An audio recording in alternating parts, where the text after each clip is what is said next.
Guys, just a heads up kapag meron kayong client na nang hihingi ng IDs, magdalawang isip muna kayo.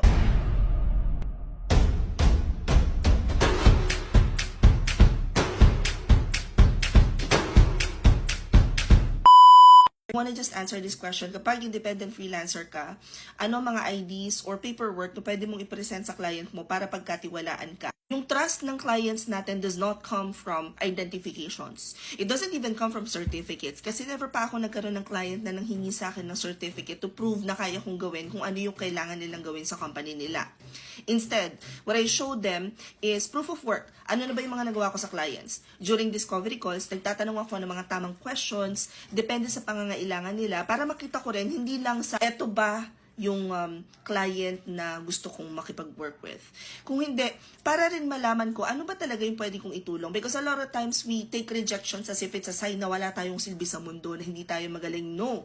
A lot of times kasi kapag na-reject tayo as a freelancer or as an independent contractor, it simply means na meron pang ibang mas fit to do the work.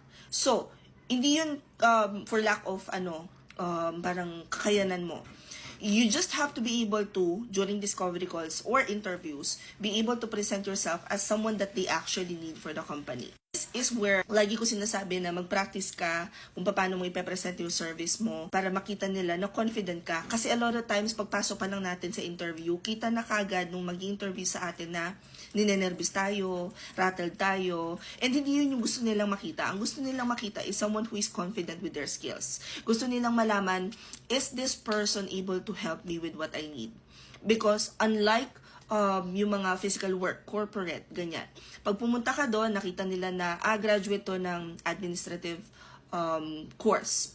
So, she should be able to use the computer or nung unang panahon, typewriter. And it looks like, based dun sa forma niya ng physically, may kapasidad siya to run around, get shit done, in short. Pag sa virtual kasi, nag-apply ka ng yung physically sa corporate world, ipapakita mo sa kanila na kaya mong gawin kung ano yung kailangan gawin ng posisyon na pinag-applyan mo. Ganon din as a freelancer. But this time, it can be a little bit tricky just because kailangan ipakita mo sa kanila na halimbawa, marunong kang gumamit ng computer. At sa paggamit ng computer, marunong kang magawa ng mga assets para sa company nila. Or kaya mong mag-create ng posts na engaging para bilang social media manager. So, those are some of the things that you have to prove. Pero hindi mo kailangan ng ID para patunayan yon. Hindi mo kailangan ng certificate para patunayan kung ano yung kaya mong gawin. Hope this helps. Comment any questions you guys have about working from home. Follow for more work from home chismis. Bye! Oh wait, pahabol. I just remembered it. Meron palang mga agencies na nagre-require ng ID.